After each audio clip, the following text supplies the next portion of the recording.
Hello, it's Sarah from Hardcover Hearts, and I'm here today with my week of reading wrap-up.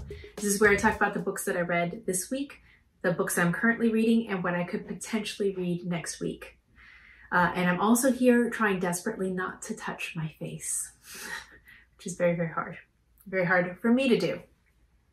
So I'm in week 2 of self-isolation and in week 1 of mandatory shelter in place for the San Francisco Bay Area. So my company had asked everyone to work remotely from home. I work in tech in the San Francisco Bay Area, so I'm very, very fortunate to be able to continue to do my job just at a comfortable location such as my home. My husband finished his work and said, you know what, I think I need to be a little bit more careful. And ironically, the next day, the shelter in place order came out. So everyone had to shelter in place in the Bay Area.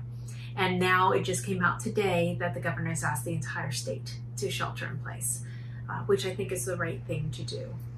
Now, one would think that I would be in heaven because of being surrounded by all these amazing books and being able to just read at my leisure and just being cozied up in my own apartment. Unfortunately, that is not the case. And like many of my fellow booktuber friends that I've been talking with, I think we're very much in the same boat, that the anxiety and all of the news bulletins that hit our phones and just a general sense of angst that's going on around us really does limit our ability to focus and to just let go and relax into a book. And that's been absolutely the case for me. I'm hoping now I have done due diligence and we have a stocked pantry and we have what we need in terms of food. We're good. So I'm going to hopefully try to recenter and ground myself this weekend and get back to reading and kind of let go of what I can't control. So that's the hope anyway. So let me tell you about what I did read, because I did read at least, I got a few things completed. The first one was My Antonia by Willa Cather.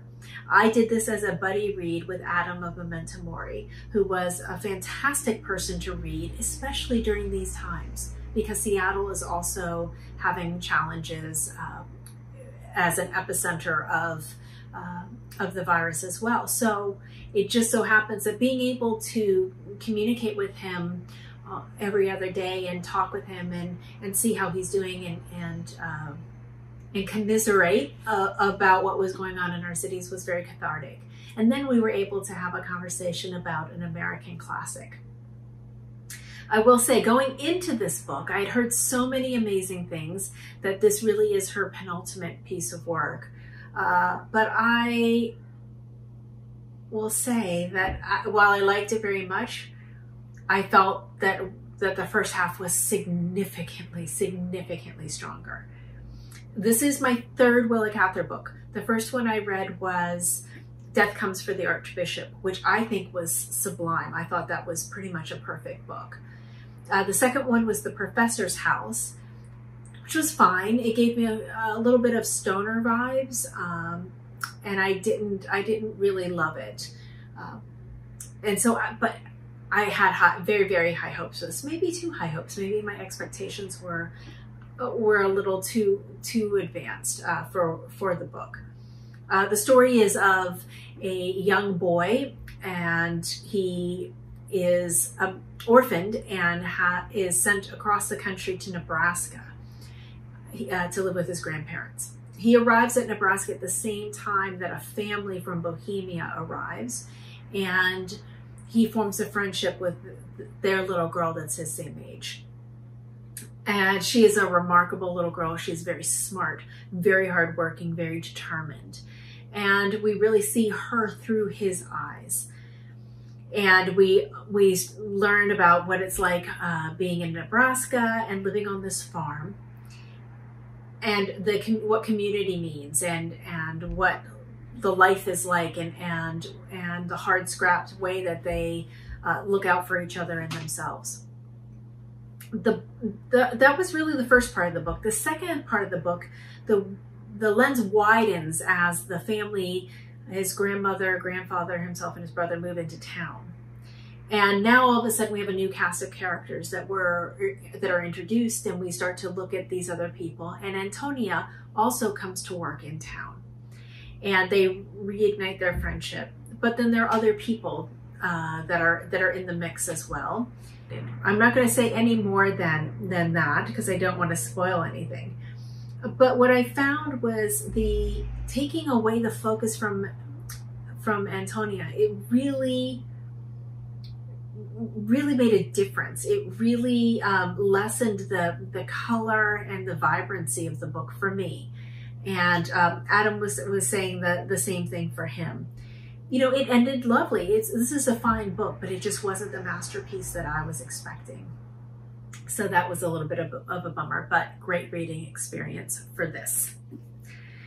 Then next up, I listened to the audiobook, and I got the audiobook from the library because I was waiting for my edition to come. This is Erik Larson's new work. The Splendid and the Vile, a saga of Churchill, family, and defiance during the Blitz. Right there. You know, Erik Larson is the master of the narrative nonfiction, taking a piece of time and really going really deep and creating these characters out of historical figures and really pulling out really interesting pieces and juicy little pieces and weaving it all together. I really like this. I will be honest and admit that I don't think I listened to it fully. A little bit was the routine. Usually I listen to my audiobooks en route commuting, when I can just kind of focus on the audiobook, and that's the only focus on that and the road, that's it. Or when I'm having lunch and I can let my mind go. And so I didn't have the same mental space to listen to this time. What I do remember of the book and what has stayed with me is some of the more interesting pieces about the characters in here. So this really is about the point in time from when Winston Churchill takes over as prime minister to when he convinces America to get into the war. And so it's about that campaign and all the choices he had to make along the way, and what was happening and the choices that Germany was making in how they were choosing to fight this war as well as the war with Russia, really on two fronts. And how America was really hesitant to get into the war. One thing that I would love to talk over with people, if you have read this already, and I know it just came out, so this is probably something that hopefully as someone comes back later after reading this and let me know. I'm starting to recognize a theme in Erik Larson's work that it makes me a little uncomfortable. And that is that he has, in the last book that he did, in The Land of the Beasts, he had something similar going on where the daughter, in this case Churchill's daughter, in that case the daughter of the ambassador to Germany, the American ambassador, are wild and uncontrollable and embarrassing and do all of these things that make the men's lives difficult. And I just, you know, it was one thing when it was in one book, but now having it appear in a second book is making me really question his choices and how he's portraying the daughters of these famous men. So I would love to have a better, deeper conversation. Please let me know, have you read this? What are your thoughts? Am I sensitive to this, or are you seeing similar things? Please let me know. But it was a very good, another fantastic collection from him. I really want my husband to read this because I think he will enjoy it very much. So yeah, highly recommend it. And then I needed complete escapism. I wanted to just not worry about anything and not have to keep too many threads or think too deeply about anything. Something that I could just throw down and pick back up and be fine and figure out where I was, and not anything that was too required too much of me. How about that, to read? And I wanted to also pick up something for March Mystery Madness to continue this fun thread.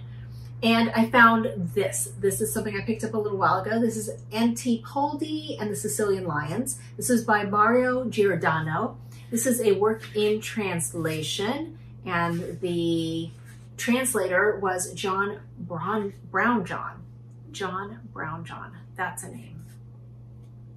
So here it is. This was such a weird, interesting, fun book. As often happens when you read works in translation of genre fiction, you get immersed in something completely different. This is a story of a woman. She's a German woman from Munich. She's 60 years old, and she's decided she is going to live her dream of retiring to Sicily and drinking herself to death. She just wants to look at the ocean, and she wants her cocktails. And she is kind of ballsy. She wears a wig, and she always has like wild makeup, and dresses a little provocatively. And you know, she's a character. She's widowed, and she's been waiting for this. Her family, she has family from her dead husband's side who live there, and this is where she wants to be. So she moves down, and we are introduced to the narrator, who is actually her nephew, and her nephew moves in with her in an upstairs part of the house that she buys, and he is an aspiring author, and so you could tell that he's using her as a foil to figure out what she's doing, because he can't really come up with any ideas of his own, and so we're reading it through his perspective and his conversations with her. She's a wild character. She has this affinity for cops in uniform, and so she'll take photos of them, and makes for good comedy in a story like this. So the setup is that she has moved to this house, and she has some repairs that are being done by this very handsome young man, Valentino. And one day Valentino doesn't show up, and it's unusual because she's counted on him, and she comes to really like him. And she gets nervous, and so she starts asking around. And she also doesn't know any boundaries. She kind of storms her way into every situation and scenario, and finds a way to just get it done. Kind of steamrolls her way in.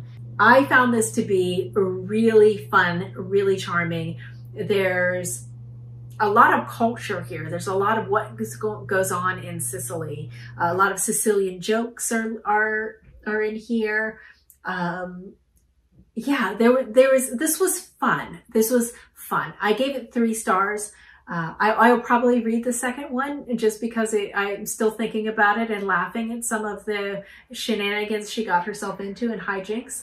If you just want some escapism and you like mysteries, I really don't think you can go wrong with something like this. It actually was more interesting than I expected it to be, and the characters had more dimension than I originally thought they would. So yeah, I'll read the next one. It was a fun choice.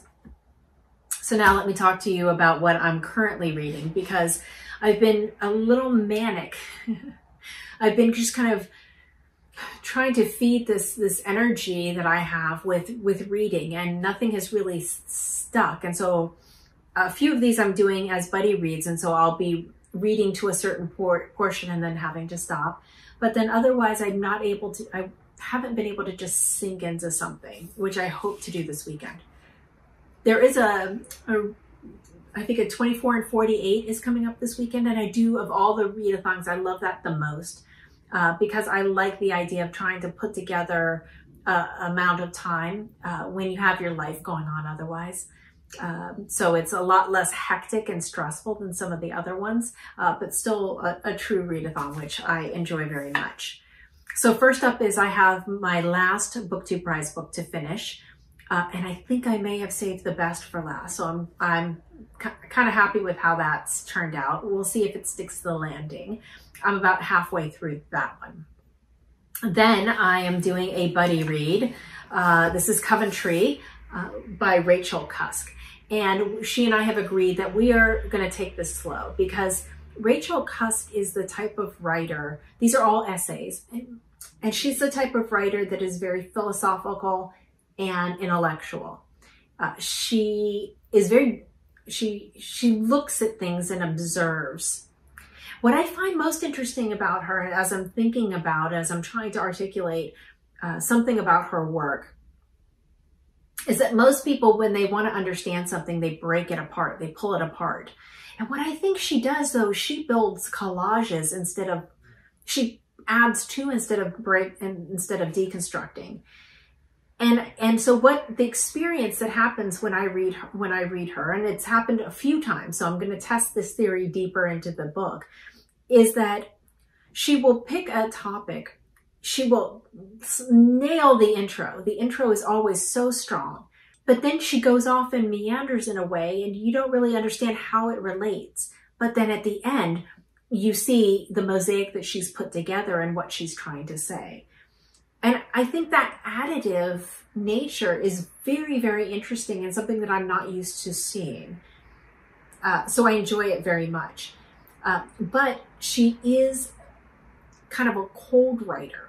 She's an observer. And so there's a cool distance there that sometimes makes it hard to, these are not emotional reads. These are not things that are going to tug on your heartstrings. These are problems and intellectual pursuits here. And if that's not your jam, this is not going to be the book for you. I can almost guarantee it.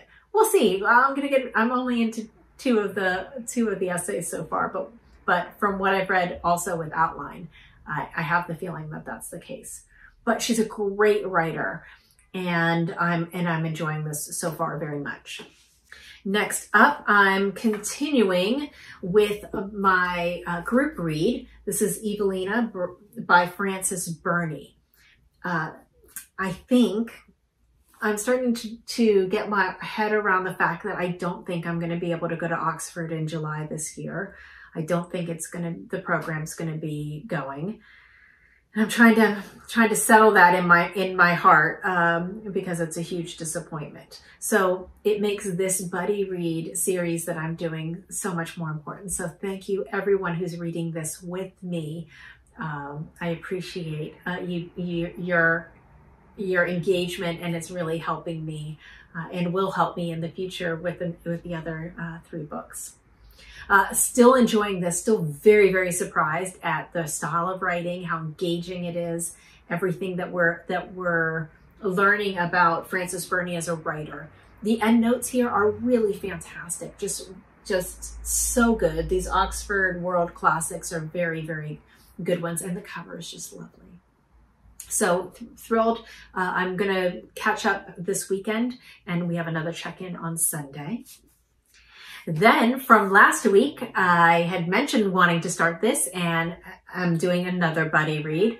I'm really living for the buddy reads right now. This is Kim Jiyoung, born 1982, by Nam-Joo. This is translated by Jamie Chang. And my understanding is that there are different colors to these covers. And so Celia, who I'm reading this with, has the blue cover, and I think there might be a red or an orange one. It's kind of nice. I've read 2 chapters already. It's, I think, deceptively simple.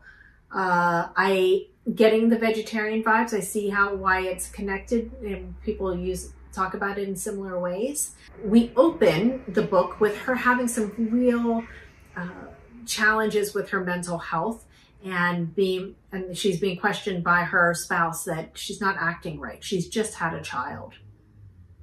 And then we go back and start to see her family life and her family's upbringing, going back through, starting with her grandparents. And it's very interesting so far. I could tell that I'm going to like this, and I see why everyone has been talking about it. So excited to check in with Celia on that. I'm still making progress with The Abundance by Annie Dillard. It's very much nature writing, which I don't often read. Her writing is still magnificent. She gets real close to some frightening, really raw nature things. Some essays I like more than others. Again, the first one was outstanding. Some of the other ones I'm reading and enjoying, but I'm not a huge nature writer fan, nature writing fan, I guess I should say, but I am enjoying it so far. I'll keep you posted. And I hear that there's another essay later on that's going to blow my mind. So looking forward to that. And then I just started this last night to keep the March Mystery Madness fun going. This is Malice by Keigo Higashino. This is translated by, there are two translators here, Alexander O. Smith and Ellie Alexander. Gorgeous cover. This is Detective Saga. We've seen him in a previous book that I read earlier that I really enjoyed. It's a little too early to give any reads on this, other than to say that it's about a writer who reunites with a friend of his who is a much more famous writer. And later on, that writer shows up dead. So already intriguing, great premise. Looking forward to this, as I've enjoyed the two previous ones I've read by him. So that's what is currently in play. Like I said, I've got a lot going on. And then I'm in the mood next week for probably something that's that I can really think about and just kind of completely let go. So I started thinking of like, well, what could that be? A great example would have been The Illumination of Ursula Flight, but I already read that, so I can't do that. So it dawned on me that I have yet to read this series. This is the N.K. Jemisin series. This is the 5th season. Then we have The Stone Sky. And then we have The Obelisk Gate. I've got all 3 of these here. And so I don't know, I might be tempted to jump into this series and try it out because I've heard so many great things. I have read one of her books. I read The Killing Moon, which is Dream Blood #1. And I thought it was remarkable. I thought it was beautiful, really engaging, not too dark, but thoughtful and beautifully, almost poetically rendered. So I'm hoping for something similar. So if you've read this series, let me know what you think. Do you think I'll like it? And then I have also kind of lost my mind a little bit in library holds, in buying at my local independent bookstore because out of panic buying. And then I also had some book depository orders come in. So I'm going to do a video later this weekend kind of showing you that catch. And I might be picking something from there. So stay tuned for that. So as always, I wanted to thank you very much for watching, and I hope you have a fantastic weekend. Please be safe and wash those hands. Don't touch your face. Thank you so much. Look forward to talking to you later. Bye.